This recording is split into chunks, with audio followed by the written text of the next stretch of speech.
Hello दोस्तों, आज हम लोग देखेंगे महत्वपूर्ण जीके जो हर एग्जाम के लिए महत्वपूर्ण है। तो चलिए क्वेश्चन को देखते हैं। क्वेश्चन नंबर 1 है कि भारत में राष्ट्रीय सुशासन दिवस कब मनाया जाता है। भारत में राष्ट्रीय सुशासन दिवस कब मनाया जाता है। ऑप्शन है, ऑप्शन नंबर 1 24 दिसंबर को, ऑप्शन नंबर 2 25 दिसंबर को, ऑप्शन नंबर 3 26 दिसंबर को, ऑप्शन नंबर 4 31 दिसंबर को। तो दोस्तों आपका सही आंसर हो जाएगा ऑप्शन नंबर 2, यानी भारत में राष्ट्रीय सुशासन दिवस 25 दिसंबर को मनाया जाता है। राष्ट्रीय सुशासन दिवस 25 दिसंबर को मनाया जाता है। देखिए, भारत में राष्ट्रीय सुशासन दिवस प्रत्येक वर्ष 25 दिसंबर को मनाया जाता है। अटल बिहारी वाजपेयी का जन्म दिवस 25 दिसंबर को मनाया जाता है।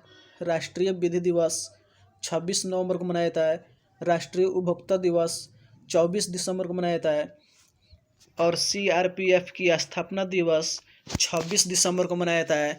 किसान दिवस 23 दिसंबर को मनाया जाता है चौधरी चरण सिंह के जन्म दिवस पर। चलिए अगला क्वेश्चन देखते हैं। क्वेश्चन नंबर 2 है, महात्मा गांधी द्वारा भारत छोड़ो आंदोलन किस वर्ष शुरू किया गया था। ऑप्शन है, ऑप्शन नंबर 1 1941 में, ऑप्शन नंबर 2 है 1942, ऑप्शन नंबर 3 1945, ऑप्शन नंबर 4 1946। दोस्तों इसका सही आंसर हो जाएगा ऑप्शन नंबर 2 1942 ईस्वी में। महात्मा गांधी द्वारा भारत छोड़ो आंदोलन 1942 ईस्वी में शुरू किया गया था। देखिए, 8 अगस्त 1942 ईस्वी को महात्मा गांधी जी बॉम्बे के ग्वालियर टैंक से 45 मिनट के भाषण के साथ भारत छोड़ो आंदोलन की शुरुआत की। करो या मरो का नारा महात्मा गांधी के द्वारा दिया गया था। भारत छोड़ो भारतीयों के लिए यह नारा महात्मा गांधी के द्वारा दिया गया था। देखिए, यह आंदोलन गांधी जी के द्वारा चलाया गया था। भारत की आज़ादी के लिए अंतिम सबसे व्यापक और हिंसक आंदोलनों में से एक आंदोलन था यह भारत छोड़ो आंदोलन। चलिए अगला क्वेश्चन देखते हैं। क्वेश्चन नंबर 3 है, थार का रेगिस्तान कहाँ स्थित है। थार का रेगिस्तान कहाँ स्थित है। ऑप्शन है आपका, ऑप्शन नंबर 1 है मध्य प्रदेश, ऑप्शन नंबर 2 है राजस्थान, ऑप्शन 3 गुजरात, ऑप्शन 4 उत्तराखंड। इसका सही आंसर हो जाएगा ऑप्शन नंबर 2 राजस्थान। थार रेगिस्तान राजस्थान में स्थित है। थार मरुस्थल भारत और पाकिस्तान में फैला है। थार मरुस्थल का सर्वाधिक विस्तार भारत के जैसलमेर जिला में है। भारत का सबसे गर्म जिला जैसलमेर है। भारत का सबसे ठंडा जिला लेह है। सबसे बड़ा मरुस्थल सहारा मरुस्थल है और दूसरा सबसे बड़ा मरुस्थल कलाहारी मरुस्थल है। चलिए अगला क्वेश्चन देखते हैं। क्वेश्चन नंबर 4 है, भारत का संविधान दिवस कब मनाया जाता है। भारत का संविधान दिवस कब मनाया जाता है। ऑप्शन है, ऑप्शन नंबर 1 है 24 नवंबर को, ऑप्शन नंबर 2 25 नवंबर को, ऑप्शन नंबर 3 26 नवंबर को, ऑप्शन नंबर 4 है 27 नवंबर को। इसका राइट आंसर हो जाएगा ऑप्शन नंबर 3, यानी 26 नवंबर को। भारत का संविधान दिवस 26 नवंबर को मनाया जाता है प्रत्येक वर्ष। देखिए, 26 नवंबर 1949 को भारतीय संविधान को स्वीकार किया गया था और 26 जनवरी 1950 को इसे लागू किया गया था। इस वजह से 26 नवंबर को संविधान दिवस के रूप में मनाया जाता है। चलिए अगला क्वेश्चन देखते हैं। क्वेश्चन नंबर 5 है, स्वतंत्रता सेनानी भगत सिंह को किस वर्ष फांसी की सजा दी गई थी। ऑप्शन है आपका, ऑप्शन नंबर 1 है 1930 में, option 2 1931, option number 3 1932, option number 4 1933। सही आंसर हो जाएगा ऑप्शन नंबर 2 1931। भगत सिंह को फांसी की सजा 1931 ईस्वी में दिया गया था। देखिए, भगत सिंह, राजगुरु और सुखदेव को 23 मार्च 1931 को इन तीनों व्यक्तियों को फांसी की सजा दी गई थी। नौजवान सभा की स्थापना भगत सिंह ने 1926 ईस्वी में की। पुलिस अधिकारी सैंडर्स की हत्या का आरोप इन क्रांतिकारियों पर था। भगत सिंह का जन्म 28 दिसंबर 1907 को हुआ था और उनकी मृत्यु हुई थी 23 मार्च 1931 को। भारत के एक महान स्वतंत्रता सेनानी में से एक क्रांतिकारी थे भगत सिंह। चलिए अगला क्वेश्चन देखते हैं। क्वेश्चन नंबर 6, स्वतंत्र भारत में भारतीय राष्ट्रीय कांग्रेस की पहली महिला अध्यक्ष कौन थी?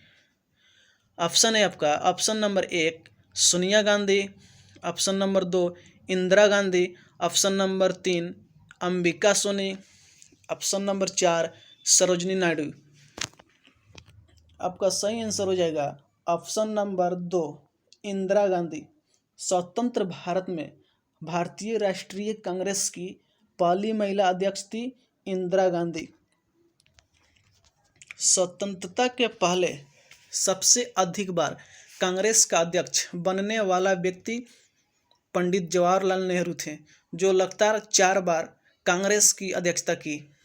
उसके बाद सबसे अधिक समय तक कांग्रेस का अध्यक्ष रहने वाला व्यक्ति सोनिया गांधी है, जो 1998 ईस्वी से लगातार अध्यक्ष हैं।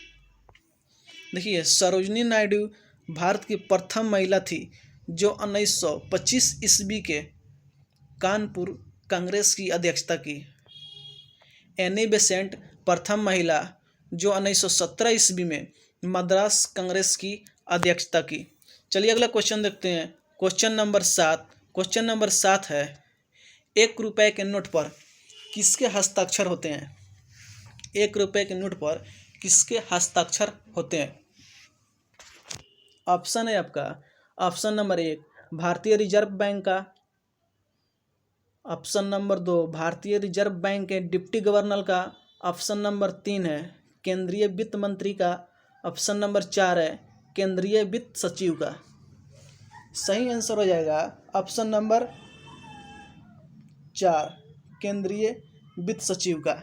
1 रुपए के नोट पर केंद्रीय वित्त सचिव का हस्ताक्षर होता है। देखिए, 1 रुपए के नोट पर केंद्रीय वित्त सचिव का हस्ताक्षर होता है। 1 रुपए के नोट को छोड़कर सभी नोटों पर आरबीआई के गवर्नर का हस्ताक्षर होता है। अभी आरबीआई में 4 उप गवर्नर हैं और आरबीआई का संचालन मंडल में 20 सदस्य होते हैं। आरबीआई का 4 क्षेत्रीय कार्यालय है। आरबीआई का मुख्यालय अभी मुंबई में स्थित है। चलिए अगला क्वेश्चन देखते हैं। Question number 8। क्वेश्चन नंबर 8 है कि भारत में राज्यपाल की नियुक्ति कौन करता है? भारत में राज्यपाल की नियुक्ति कौन करता है? ऑप्शन है आपका, ऑप्शन नंबर 1 है राष्ट्रपति के द्वारा, ऑप्शन नंबर 2 प्रधानमंत्री के द्वारा, ऑप्शन नंबर 3 मुख्यमंत्री के द्वारा, ऑप्शन नंबर 4 केंद्रीय गृह मंत्री के द्वारा। यानी आपका सही आंसर हो जाएगा ऑप्शन नंबर 1। भारत में राज्यपाल की नियुक्ति राष्ट्रपति के द्वारा किया जाता है। देखिए, अनुच्छेद 152 के अधीन राज्यपाल के पद का सृजन किया गया है। राज्यपाल राज्य का संवैधानिक प्रमुख होता है। राज्यपाल अपना त्याग पत्र राष्ट्रपति को देता है। प्रधानमंत्री की नियुक्ति राष्ट्रपति के द्वारा किया जाता है। मुख्यमंत्री की नियुक्ति राज्यपाल के द्वारा किया जाता है। केंद्रीय गृह मंत्री की नियुक्ति राष्ट्रपति के द्वारा किया जाता है। चलिए अगला क्वेश्चन देखते हैं। Question number 9। क्वेश्चन नंबर 9 है, भारत में प्रथम एशियाई खेलों का आयोजन कब किया गया था? भारत में प्रथम एशियाई खेलों का आयोजन कब किया गया था? ऑप्शन है, ऑप्शन नंबर 1 1952 में, ऑप्शन 2 है 1951 में, ऑप्शन 3 है 1955 और ऑप्शन नंबर 4 है 1961। तो सही आंसर हो जाएगा ऑप्शन नंबर 2 1951। भारत में प्रथम बार एशियाई खेलों का आयोजन 1951 ईस्वी में किया गया था। देखिए, भारत द्वारा आयोजित अगले एशियाई खेल 1982 के एशियाई खेल थे। लगभग 31 साल बाद किया गया था दूसरा एशियाई खेल का आयोजन। प्रथम एशियाई खेल का आयोजन 1951 ईस्वी में की गई थी दिल्ली में, और एशियाई खेल प्रति 4 वर्षों पर आयोजित किया जाता है। चलिए अगला क्वेश्चन देखते हैं। क्वेश्चन नंबर 10, सीवी रमन को नोबेल पुरस्कार कब दिया गया था? सीवी रमन को नोबेल पुरस्कार कब दिया गया था? ऑप्शन नंबर 1 है 1930 ईस्वी में, ऑप्शन नंबर 2 1932 ईस्वी में, ऑप्शन नंबर 4 है 1934 में, ऑप्शन नंबर 4 है 1931 ईस्वी में। तो आपका सही आंसर हो जाएगा ऑप्शन नंबर 1 1930 ईस्वी में। सीवी रमन को नोबेल पुरस्कार 1930 ईस्वी में दिया गया था। देखिए, 1928 ईस्वी में प्रकाश के प्रभाव का महत्वपूर्ण सिद्धांत दिया, जिससे रमन प्रभाव के नाम से जाना जाता है। 1930 ईस्वी में नोबेल पुरस्कार दिया गया था और 1954 ईस्वी में भारत रत्न दिया गया था। चलिए अगला क्वेश्चन देखते हैं। क्वेश्चन नंबर 11 है, निम्नलिखित में से किसने एथेनोइक एसिड होता है? ऑप्शन नंबर 1 नींबू का रस में, ऑप्शन नंबर 2 संतरे का रस में, ऑप्शन नंबर 3 सफ़ेद सिरका में, ऑप्शन नंबर 4 है टमाटर केचप में। आपका सही आंसर हो जाएगा ऑप्शन नंबर 3 सफ़ेद सिरका में। देखिए, एथेनोइक एसिड का साधारण नाम होता है एसिटिक अम्ल। संतरा में कौन सा अम्ल पाया जाता है? तो संतरा में सिट्रिक अम्ल पाया जाता है, नींबू में भी सिट्रिक अम्ल पाया जाता है, टमाटर में लाइकोपीन पाया जाता है, जिसके कारण टमाटर का रंग लाल होता है। अचार में एसिटिक अम्ल पाया जाता है और अंगूर में टार्ट्रिक अम्ल पाया जाता है। सेव में मौलिक अम्ल पाया जाता है। चलिए अगला क्वेश्चन देखते हैं। क्वेश्चन नंबर 12 है, भारत में अंतरिक्ष कार्यक्रम के जनक किसे कहा जाता है? भारत में अंतरिक्ष कार्यक्रम का जनक किसे कहा जाता है? Option number 1 doctor APJ Abdul Kalam Azad, option number 2 है doctor Vikram Sarabhai, option number 3 doctor Kasturi Rangan, option number 4 है डॉक्टर सतीश धवन। यानी आपका सही आंसर हो जाएगा option number 2 doctor Vikram Sarabhai. देखिए, भारतीय अंतरिक्ष कार्यक्रम का जनक डॉक्टर विक्रम साराभाई हैं। अंतरिक्ष विभाग की स्थापना 1972 ईस्वी में किया गया था। डॉक्टर APJ अब्दुल कलाम आज़ाद को मिसाइल का जनक कहा जाता है भारत में। डॉक्टर होमी जहांगीर भाभा परमाणु कार्यक्रम का जनक कहे जाते हैं भारत में, और परमाणु ऊर्जा आयोग की स्थापना 1948 ईस्वी में किया गया था। मिसाइल कार्यक्रम की शुरुआत भारत में 1983 ईस्वी में किया गया था। चलिए अगला क्वेश्चन देखते हैं। क्वेश्चन नंबर 13 है, भारत के राष्ट्रगान के रचयिता कौन है? भारत में राष्ट्रगान का रचयिता कौन है? ऑप्शन नंबर 1 है रविन्द्रनाथ टैगोर को, ऑप्शन नंबर 2 बंकिम चंद्र चटर्जी को, ऑप्शन नंबर 4 है वेंकट सुब्बा राव को, ऑप्शन नंबर 4 है पिग्मी वेंकैया को। आपका सही आंसर हो जाएगा ऑप्शन नंबर 1 रविन्द्रनाथ टैगोर को। भारत के राष्ट्रीय गान के रचयिता रविन्द्रनाथ टैगोर कहे जाते हैं। देखिए, भारत के राष्ट्रगान के रचयिता रविन्द्रनाथ टैगोर हैं। राष्ट्रगान प्रथम बार 1911 ईस्वी के कांग्रेस के कोलकाता अधिवेशन में प्रस्तुत किया गया था। भारत का राष्ट्रगीत बंकिम चंद्र चटर्जी के द्वारा लिखा गया है। राष्ट्रगीत सर्वप्रथम यहाँ पर लिखा गया है, यहाँ पे होगा 1896। राष्ट्रगीत सर्वप्रथम 1896 ईस्वी में कोलकाता अधिवेशन में प्रस्तुत किया गया था और राष्ट्रगान गाने में 52 सेकंड लगते हैं। चलिए अगला क्वेश्चन देखते हैं। क्वेश्चन नंबर 14 है, भारत में समुद्री तल से सर्वाधिक ऊंचाई पर क्रिकेट का मैदान किस राज्य में स्थित है? ऑप्शन है, ऑप्शन नंबर 1 हिमाचल प्रदेश में, ऑप्शन नंबर 2 है सिक्किम में, ऑप्शन नंबर 3 है उत्तर प्रदेश में और ऑप्शन नंबर 4 है असम में। आपका सही आंसर हो जाएगा ऑप्शन नंबर 1 हिमाचल प्रदेश में। देखिए कुछ हम लोग स्टेडियम के बारे में जान लें।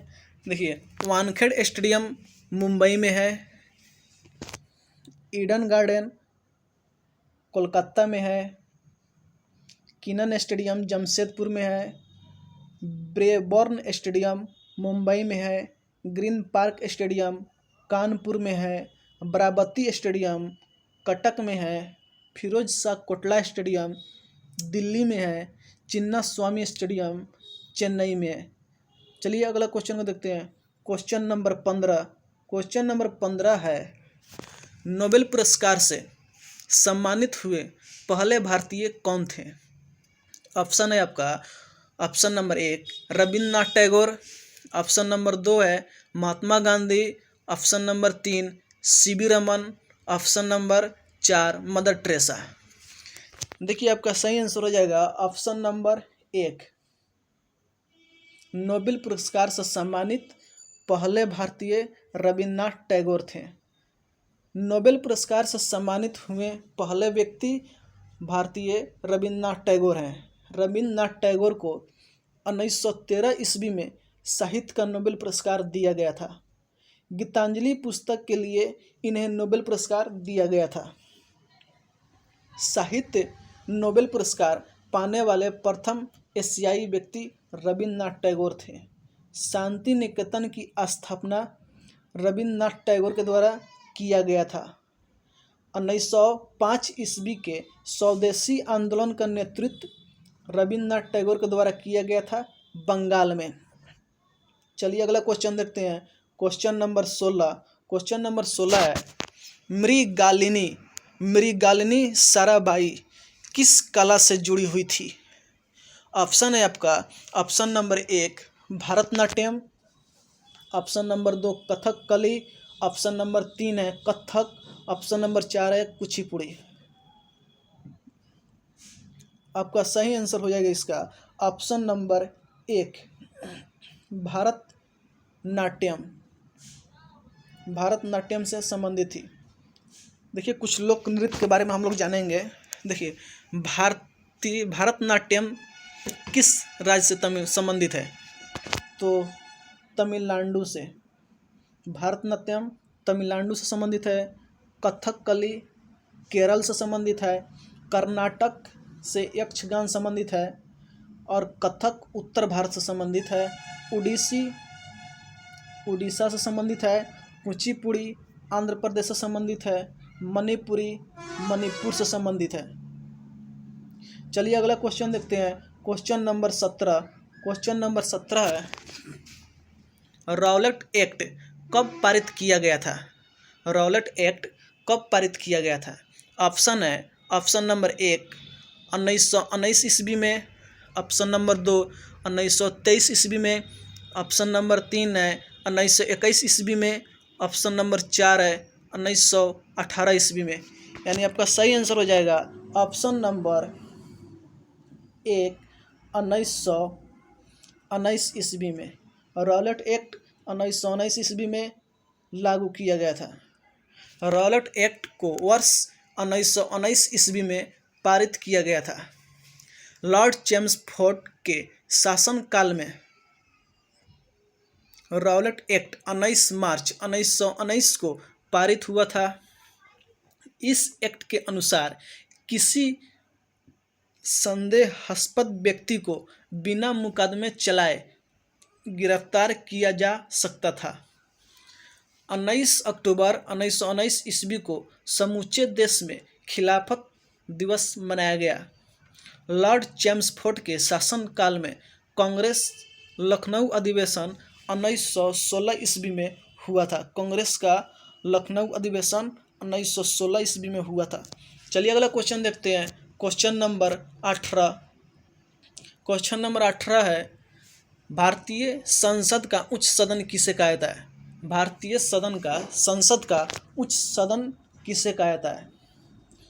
ऑप्शन है, option number 1 Rajya Sabha, option number 2 Lok Sabha, option number 3 है उच्च न्यायालय को, ऑप्शन नंबर 4 है प्रधानमंत्री कार्यालय को। आपका सही आंसर हो जाएगा ऑप्शन नंबर 1 राज्यसभा को। भारतीय संसद का उच्च सदन राज्यसभा को कहा जाता है। भारतीय संसद का उच्च सदन राज्यसभा को कहा जाता है। राज्यसभा का गठन अनुच्छेद 80 के उपबंध के अंतर्गत किया गया है। राज्यसभा अस्थायी सदन है। राज्यसभा राज्य की प्रतिनिधि सभा है। लोकसभा को निम्न सदन कहा जाता है और राज्यसभा को उच्च सदन कहा जाता है। लोकसभा को निम्न सदन कहा जाता है और राज्यसभा को उच्च सदन कहा जाता है। लोकसभा अनुच्छेद 85 के अंतर्गत प्रधानमंत्री के सिफारिश पर भंग कर सकता है। चलिए अगला क्वेश्चन देखते हैं। Question number 19। क्वेश्चन नंबर 19 है, 1939 ईस्वी में सुभाष चंद्र बोस द्वारा शुरू की गई पार्टी का क्या नाम था? ऑप्शन है आपका, ऑप्शन नंबर 1 भारतीय सोशलिस्ट पार्टी, ऑप्शन नंबर 2 आज़ाद बंगाल फौज, ऑप्शन नंबर 3 भारतीय communist party, option number 4 all India forward block party. आपका सही आंसर हो जाएगा option number 4 forward block party की स्थापना सुभाष चंद्र बोस द्वारा 1939 में किया गया था। देखिए, फॉरवर्ड ब्लॉक की स्थापना मई 1939 में किया गया। सुभाष चंद्र बोस 1938 ईस्वी में हरिपुर में कांग्रेस की अध्यक्षता किए और 1939 ईस्वी में त्रिपुरा में कांग्रेस अधिवेशन के अध्यक्ष बनाए गए। कांग्रेस के कार्यकारिणी परिषद में मतभेद होने पर नेताजी ने त्यागपत्र देकर फॉरवर्ड ब्लॉक पार्टी की स्थापना की। भारतीय सोशलिस्ट पार्टी की स्थापना 1934 ईस्वी में किया गया। भारतीय कम्युनिस्ट पार्टी की स्थापना 1925 ईस्वी में किया गया। चलिए अगला क्वेश्चन देखते हैं। क्वेश्चन नंबर 20 और अंतिम क्वेश्चन। देखिए, क्वेश्चन है 1931 में कौन भारत की नई राजधानी दिल्ली के रूप में नई दिल्ली का उद्घाटन करने वाला वायसराय का क्या नाम था? ऑप्शन नंबर है लॉर्ड वेलेस्ली, ऑप्शन नंबर 2 है लॉर्ड कर्जन, ऑप्शन नंबर 3 है लॉर्ड इरविन, ऑप्शन नंबर 4 है लॉर्ड कॉर्नवालिस। दोस्तों, आप लोग इस क्वेश्चन का आंसर कमेंट बॉक्स में ज़रूर बताइए कि इसका सही आंसर क्या होगा। हम बाद में बताएंगे। चलिए इसके डिस्कशन को जान लें। दिल्ली को राजधानी तोमर के द्वारा बनाया गया। शाहजहां 1938 ईस्वी में दिल्ली को राजधानी बनाया। 12 दिसंबर 1911 को दिल्ली राजधानी बनाने की घोषणा कोलकाता के स्थान पर किया गया था। 1912 ईस्वी में दिल्ली को भारत का राजधानी बनाया गया और 1931 ईस्वी में दिल्ली के स्थान पर नई दिल्ली को राजधानी बनाया गया। लॉर्ड कॉर्नवालिस भारत में नागरिक सेवा के